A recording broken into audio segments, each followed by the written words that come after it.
3, 2, 1. Muy buenas a todos, soy Pedro Ibar, esto es Emotion Me y hoy tenemos a Marcos Gutiérrez, Marcos Conquer en redes sociales, que nos va a hablar en la sección Emprendimiento Estoico un tema que es realmente muy controvertido y vamos, a mí personalmente me llama mucho, Marcos, que te hayas atrevido a sacar esto con este título tan clickbait, que es ¿por qué fracasan las políticas de izquierda? Creo que hay que ser muy valiente y si quieres podemos hacer un día uno sobre por qué fracasan las políticas de derecha. ¡Wow! Me encanta. Así no te hagan partidista. No te hagan partidista y vamos, que se nota que al final nosotros no estamos abandonados ahora mismo. Estás con una fin de mejorar y de aprender todos. Exactamente. Pero antes de comenzar, Marcos, ¿qué es una política de izquierda? Vale. Vamos a aplicar una definición propia de política de izquierdas, porque al final es un tema muy amplio de que es la izquierda, que la derecha.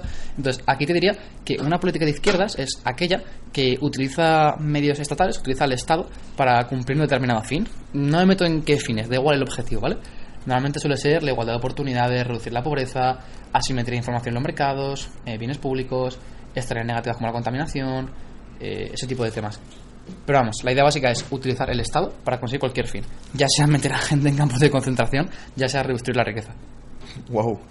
Bueno, yo creo que al final no has dicho nada que a la gente se le suene raro, sino al final algo que la gente pueda tener en su cabeza, ¿no? Exactamente. Como más medidas sociales. Exactamente. Izquierda, mucho Estado; derecha, menos Estado. Vale, o sea, como lo básico. Regulación, etcétera, ¿no? Exacto. Ok. Esto habla un poco de igualdad de resultados. Exactamente. Uno de los objetivos de la política de izquierda tradicionalmente es igualar a la gente. Y aquí hay dos tipos de igualdad: igualdad de oportunidades y igualdad de resultados. Normalmente suele achacarse a igualdad de resultados. Queremos que todo el mundo cobre lo mismo, ¿no? Reducir la brecha de oportunidades, que el 1% cada vez sea menos rico, ese tipo de temas. Y aquí lo que tengo que decirte, que ningún político históricamente ha igualado al alza, que siempre se tiende a igualar a la baja. Si tú miras los países que han conseguido mayor igualdad mediante el Estado, son países realmente pobres. Entonces aquí puedes tener mucha desigualdad y que la gente viva muy bien. Un ejemplo claro es Estados Unidos. En Estados Unidos un pobre gana 1.000 euros al mes. En España ese es el salario más común. Entonces te diría, bueno, ¿tú qué quieres vivir? ¿Una sociedad en la que los pobres ganen 1.000 euros? ¿O una sociedad en la que los pobres, pues como en Cuba, que es la clase media, ganen al mes 20 euros? Yo lo tengo claro. Vale, o sea que al final puede ser problemas de contexto, ¿no? Problemas de perspectiva y al final... Exactamente. Estamos hablando de que un pobre, o que un rico, mejor dicho, en países como Bali... no llega al sueldo mínimo en España, pero al final allí sea rico. Exactamente. Cuando hablamos, por ejemplo, de pobreza, normalmente en países desarrollados se habla del desconocimiento, porque se habla de pobreza relativa. Entonces, claro, ¿tú prefieres ser un pobre en California que tenga un iPhone, lleva zapatillas Nike y gane pues, 1.000 euros o 1.500 euros? ¿O pues, un pobre en un sitio de verdad donde no hay sanidad de calidad, no hay educación de calidad? Es el estado de realmente pobre porque la economía es pobre. Yo sí, tengo claro. Eso es. O sea que no es lo mismo ser un pobre en España que ser un pobre en Namibia, ¿no? Exactamente. Y aquí la idea clave es injusto que Steve Jobs se haga multimillonario creando móviles que hacen la vida de otras personas mejor. Y la respuesta es que eso es súper justo, porque Steve Jobs no te ha puesto una pistola en la cabeza. Steve Jobs solo puede persuadirte de que lo que él tiene que ofrecerte vale más que el dinero que tú vas a darle. Y si alguien consigue eso voluntariamente, yo creo que es tan lícito como tener sexo voluntariamente con una persona. En el momento que Steve Jobs o Amancio Ortega te pusieran una pistola en la cabeza o contratasen matones para que les comprasen su producto, empezarán a comportarse como violadores o como matones, y ese aumento de la desigualdad sería injusto, pero creo que nadie está defendiendo eso en ningún sitio, salvo los dictadores. Y otro punto muy relacionado es el tema de, venga, vale, Marcos, tú y Pedro habléis de puta madre, me habéis convencido, los argumentos parecen sólidos, pero lo que sí que tiene que garantizarme el Estado es la igualdad de oportunidades. Y esto suena muy bien y es muy sexy, porque todos en nuestra cabeza tenemos la idea de que la meritocracia es algo que, joder, tiene sentido, ¿no? De venga, que todos tengamos las mismas oportunidades y que esto es como una carrera, ¿no? En la que todos empezamos a la vez. Y es una idea absurda que te animo a desprenderte de ella cuanto antes, porque yo también cometí este error de pensar, joder, si hago que la gente que tenga más oportunidades tenga menos, será todo más justo. Y me di cuenta que era absurdo que a Cristiano Ronaldo obligarle a ir descalzo a un partido de fútbol para que tenga menos oportunidades que el que es malo jugando, por el motivo que sea, da igual si es genético o adquirido, es una barbaridad. Es una barbaridad obligarle a Cristiano Ronaldo a jugar sin zapatillas para aumentar la igualdad de oportunidades en el partido. Vale, o sea que tú básicamente estás desarrollando que a ti no te parece bien que a las personas, por ejemplo, critiquen que gente como Cristiano Ronaldo gane, no sé cuánto gana, 100 millones de euros o de dólares por hacer lo que hace, ¿no? O sea, no, por supuesto que no, porque los genera. O Exactamente, ¿no? O sea, que él, como lo genera, al final no debería de pagar tantos impuestos por ello. O sea, claro, o sea, eso es un punto muy importante. Mucha gente dice que los impuestos progresivos son necesarios para reducir la desigualdad, porque al final, claro, los mejores siempre van a tender a acapararlo todo, ¿no? Y esta es una idea que no tiene mucho sentido, porque dices, tú quieres vivir en una sociedad en la que la gente que saca un 10 llega el profesor y le pega un 5. No sé tú, pero yo esa sociedad no quiero vivir y quiero huir de ella lo antes posible. Y esto creo que entendemos muy bien en el sector deportivo y en el sector, como si esto fuera una clase, pero cuando un político lo propone y habla de conseguir cosas gratis a costa de otras personas, a todos nos suena muy bien y nos sentimos como el día de Navidad o el día de Reyes, y a mí eso me parece una barbaridad. Entonces creo que al final, cuando la gente habla de impuestos progresivos y los impuestos a los ricos, suena muy sexy porque es, hostia, me van a invitar a cenar con el dinero de otros. Y claro, ¿quién no quiere cosas gratis? El problema es que si te financias cosas gratis a través del robo, porque al final, seamos honestos, o sea, esto es una pregunta muy importante que quiero que la gente se haga en casa. Si el Estado mete a la gente en campos de concentración, ¿eso cómo se llama? Genocidio. Y si lo comete una persona, genocidio. Que el Estado o una persona haga algo no hace que esa cosa sea justa. O sea, que el Estado se meta de por medio no lo convierte en justo. Sigue siendo una barbaridad. Sigue siendo romper un derecho humano. Si yo voy por tu calle y atraco a alguien y digo, no, este dinero se lo voy a dar al pobre de la iglesia de mi barrio. No, eres un puto ladrón. Eres un puto ladrón. Tú no decides sobre mi dinero. Pues si lo hace el Estado es igual.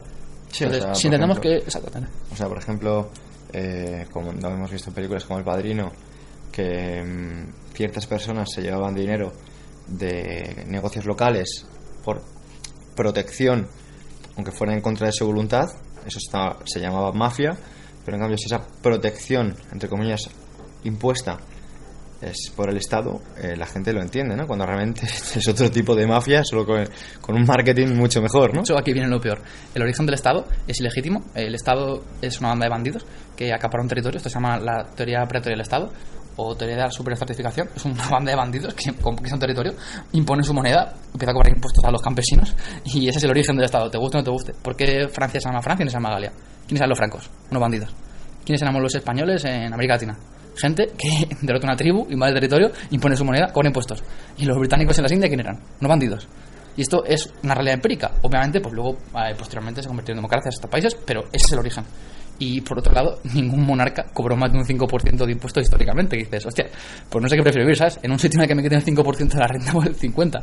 Entonces es algo muy importante a tener en cuenta. Bueno, pues me parece que de momento tienes, Marcos, hasta las rodillas barro y te estás metiendo en camisas en terreno peliagudo. En terreno peliagudo, así que bueno, de aquí dejar un comentario al oyente, y es que nos dejes tu visión, tu opinión. Exactamente. Si estás de acuerdo ni con Pedro Marcos. ni yo tenemos la verdad revelada, simplemente cuento mi perspectiva leyendo durante 5 años. Eso es. Bueno, aquí estás comentando al comienzo del programa el hecho de por qué fracasan ese tipo de políticas, y me gustaría que hablaras un poquito de esto, ¿no? Porque al final has comentado un poquito cómo funcionan, sus bases, las ideas, lo que son la igualdad de oportunidades, los resultados. Pero, vale. ¿Por qué fracasan? Porque al final esto suena muy bien, Marcos. Vamos a ir a la raíz del problema. Y esta explicación la explicó un economista que se llama Ludwig von Mises al poco de fundarse la URSS. O sea, la revolución rusa ocurre un año, pues al año este tío publica un libro que se llama Socialismo, y en el que te explica por qué no funciona. Y dices, ¿qué cojones? Este tío predijo que la URSS iba a fracasar y que iba a ser un fiasco económico. Y dices, ¿por qué? Pues esto se llama teoría de la imposibilidad del socialismo. ¿Y qué te dice esto? Imagínate que eres un burócrata en la URSS, ¿vale? Y que tienes que planificar cuántos puentes tiene que haber en cada territorio. ¿De verdad crees que un burócrata tiene toda la información necesaria, que cada vez se genera dinámicamente, cada día es diferente, en base a la necesidad de las empresas, de las familias? Es imposible tener toda esa información. Y aquí viene lo más chocante. Si acabas con la propiedad privada de los medios de producción, si acabas con las empresas, no tienes precios. Y si acabas con los precios, no tienes cantidades. Imagínate que los móviles o la barra de pan no tuvieran precio. ¿Cuánto fabricas? Si no tienes precios, no puedes hacer cálculo económico, ni como empresa, ni como Estado. Entonces los recursos se asignan de forma absurda, pero absurda. Y esto no es una teoría que está muy bien, sino que cuando la aplicas a la práctica, y es cierta. Tú plántate, imagínate que no tienes zapatos.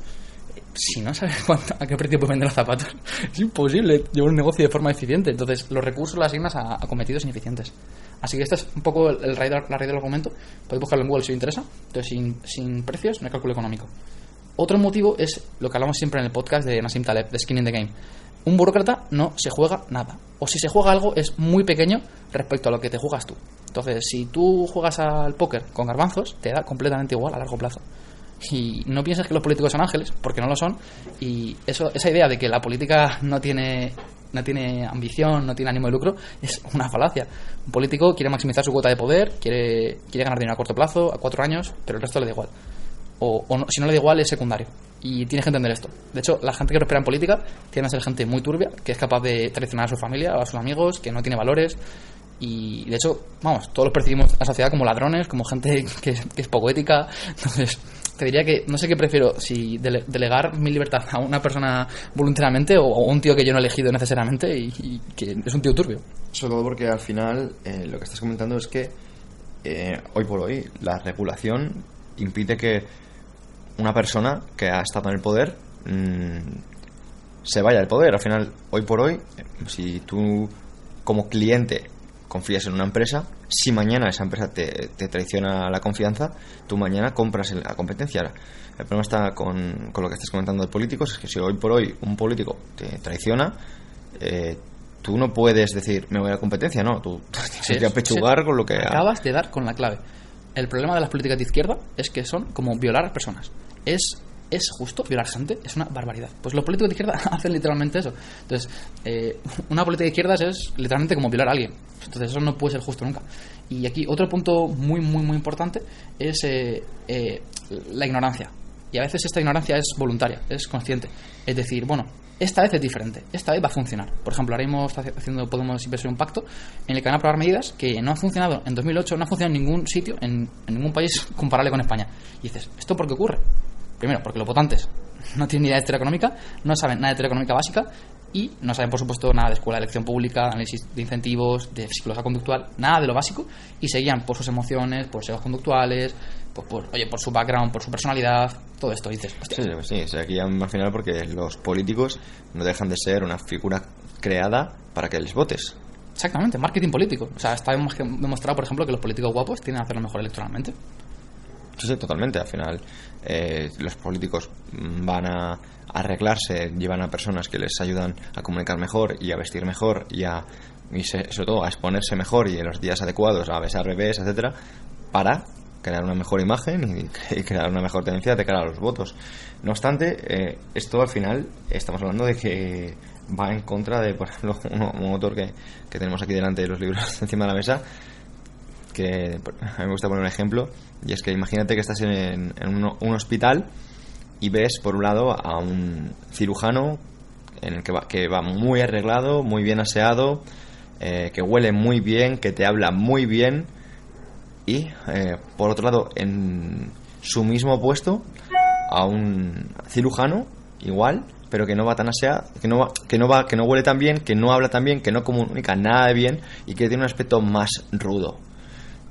Lo normal sería tender a pensar que el que es más guapo, el más apuesto y que huele mejor es mejor cirujano, pero lo que te indica Taleb es precisamente que si los dos tienen el mismo puesto y uno es aparentemente más guapo y huele mejor, seguramente sea mejor el otro porque lo haya tenido que demostrar operando y no por apariencias. Me parece una idea muy potente y tienes toda razón.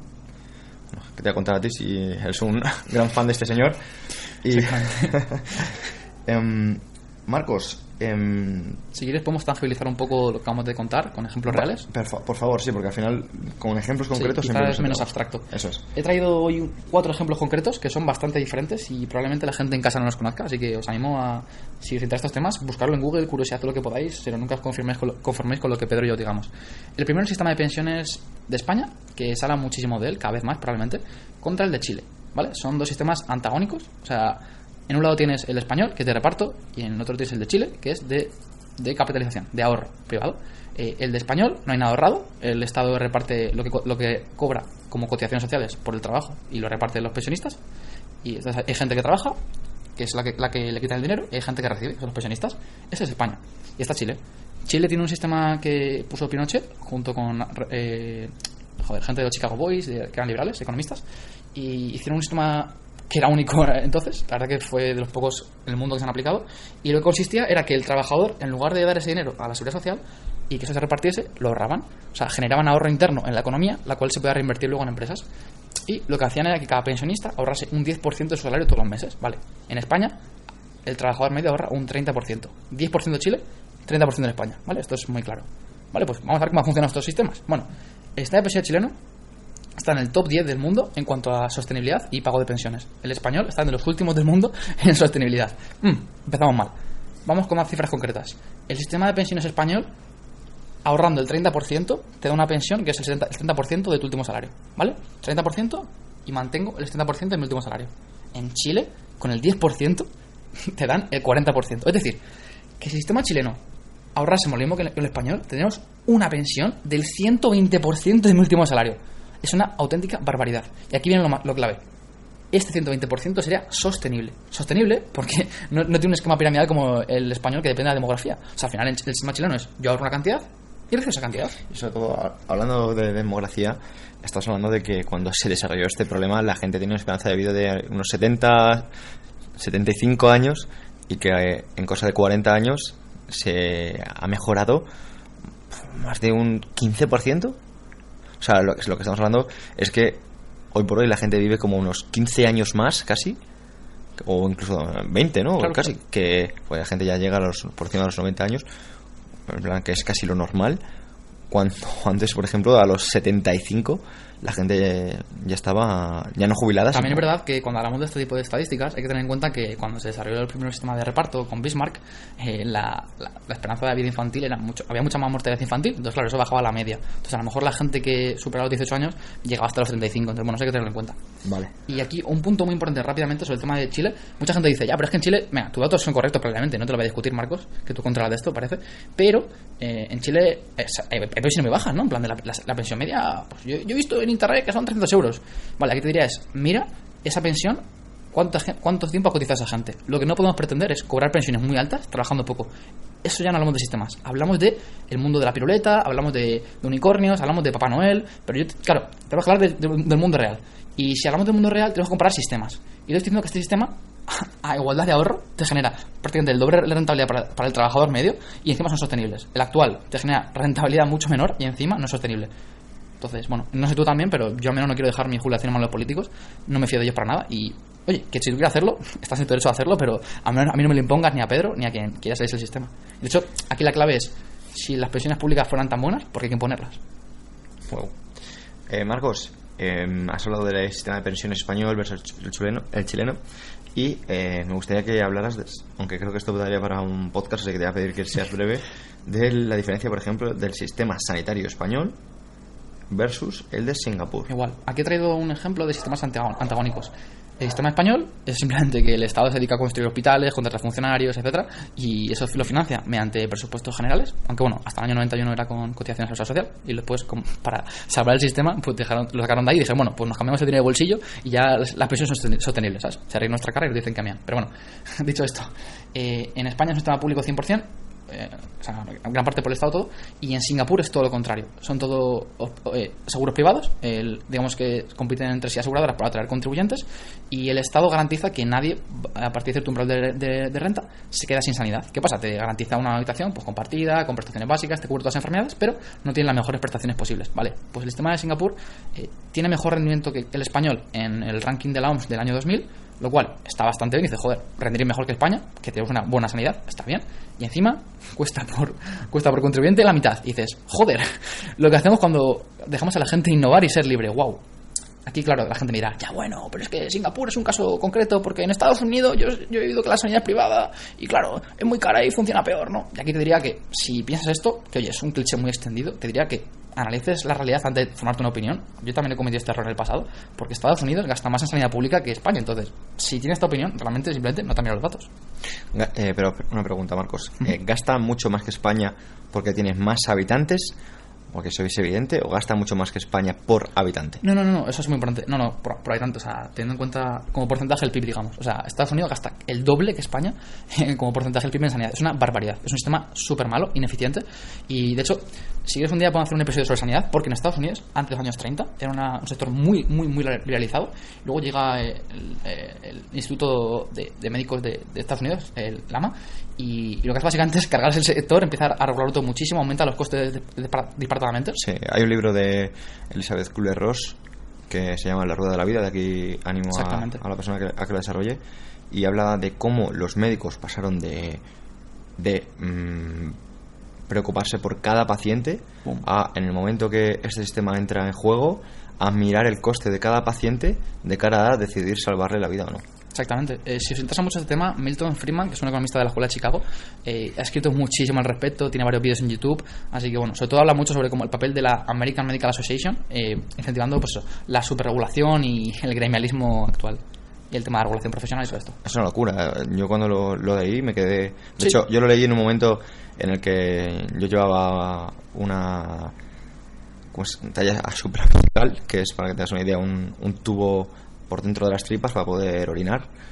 Y me acuerdo que me dije, wow, qué realidad, porque al final no deja de ser realidad. Que nosotros no queramos vivirla no significa que vayamos a estar exentos, ¿no? Tan triste y tan pobre que los médicos, pese a haber firmado o jurado, mejor dicho, ¿cómo se dice? El juramento hipocrático, al final vean a los pacientes como estadística, ¿no? Exactamente. Y además de esto, hay otro factor que hace que el sistema americano sea muy malo, y es que los gobernantes, o el Estado, como no, siempre está por ahí metiendo las zarpas, puso que el gasto en sanidad de las empresas en contratar un seguro privado para los trabajadores fuera deducible fiscalmente. Y es como, ¿qué cojones? Imagínate que el Estado pusiera que la comida que le pagas al empleado, en plan de la comida cotidiana, no la del trabajo, fuera deducible. Es como, ¿qué cojones? O sea, las empresas no tienen que dedicarse a hacer la compra al trabajador o yo que sé, a comprarle teléfonos móviles al trabajador. Tienen que centrarse en pagarle el mejor salario posible y que el trabajador decida. Entonces, pusieron esa exención con el objetivo de proteger al trabajador, y lo que hicieron, ¿sabéis qué es? Que la mayor parte del gasto sanitario de Estados Unidos la canalicen las empresas. Y no sé tú, pero cuando tú no gastas tu dinero, sino gastas el de 1.000 trabajadores, pues oye, a lo mejor hay muchas ineficiencias ahí. Y a lo mejor la gente, en lugar de comprarse 5 ibuprofeno, se compra 50 o se compra 2 cajas. Este ejemplo que pones me recuerda a uno que ya has hablado en otra ocasión, sobre las políticas de discriminación positiva a los afroamericanos en Estados Unidos. Sí, o sea, aquí la idea básica es igual. Esto lo he aprendido a través de Thomas Sowell, que es un negro del Bronx, que es profesor en universidades americanas de la Ivy League, y es conocido porque, a pesar de ser negro, y normalmente trabajar en la Ivy League suele ir asociado a ser un poco progre, ¿no? Pues esto lo contrario, te dice: el Estado se ha cargado a los negros en Estados Unidos. Y dices, ¿perdón? Sí. Dices, ¿tú sabías que los negros antes de los años 30 tenían la misma tasa de desempleo que los blancos? Oye, ¿y por qué se ha duplicado la tasa de desempleo en los negros, dándoles vivienda pública, dándoles cupones de comida, dándoles ayudas a las madres solteras? Hostias, ¿pero no hemos ayudarles para compensar por todo el mal que les hicimos? Pues nos hemos dado cuenta que hacer a la gente más frágil y hacerla más débil no le da más oportunidades y que se las quita. Y que facilitar el acceso de los negros a la universidad, bajando la nota de corte, hace que entre menos capacitados y tengan que forzar menos. Y te cargas al final a la gente que quieres proteger. Me gustaría poner un ejemplo en cuanto a esto, y es: imagínate que tú estás en una franja en la que tienes simplemente relajándote un poco, una ayuda social, y esforzándote un poco más la posibilidad de conseguir más que tu vecino. Evidentemente dices, ostras, si es que si me relajo un poco voy a tener ayudas sociales, pero si me esfuerzo más puedo competir por estar mejor. Bueno, tal vez me salga mejor relajarme para tener este tipo de ayudas en lugar de esforzarme para diferenciarme, ¿no? Y es como al final, tío, estás fomentando que la gente se relaje. Es como, por ejemplo, esto ya es un poco complicado y poco políticamente correcto y muy controvertido. Y es, si tú le das más dinero a un músico, va a hacer más música. Si le das más dinero a un deportista, te va a hacer más deporte. Y si le das más dinero a un cocinero, te va a hacer más comida. Pero si le das más dinero a un pobre, va a ser más pobre. Y dirás, no. Y te voy a explicar por qué. Porque al final, la idea es que esa persona va a seguir haciendo lo que hace. Va a seguir haciendo lo que hace. Y esa persona va a estar en la calle igual. En cambio, no des, como se dice la frase, no le des un pez. Enséñale a pescar. Enséñale a ser de la élite. Que es un poquito lo que intentamos transmitir desde Emotion Me. Sé responsable. Ownership, como dice Jocko Willink. Muy bueno. Aquí te diría que la mejor forma de destruir a una persona es darle todo lo que necesita para vivir. Totalmente. Y siguiendo un poquito con esta línea, dale a un hombre débil buena comida, sexo abundante y entretenimiento barato, y acabarás con su ambición. Sin duda. Marcos, A ver, aquí has puesto un poquito... Vamos a ser constructivos. Has puesto un poquito... Esto muy negro. Vamos, aquí ¿Qué podemos hacer al respecto?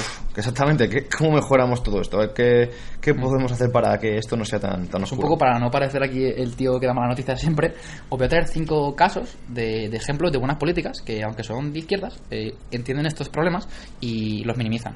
El primero de todos es el cheque escolar en Suecia. Ya he hablado muchas veces de esta política aquí, y la idea básica es, hostias, y si en lugar de imponer un modelo educativo único que está financiado por el Estado, en el que el Estado construya colegios, contrate funcionarios, el día que tienen que partirse en cada aula, en cada comunidad, en cada ciudad, dejamos que la gente elija libremente a qué colegio quiere llevar a sus hijos, y ya sea público o privado, y hacemos que compitan entre sí. Yo no sé cuál es el mejor sistema educativo para llevar a mi hijo, y tú probablemente tampoco lo sepas, y tampoco Mariano Rajoy ni Pedro Sánchez.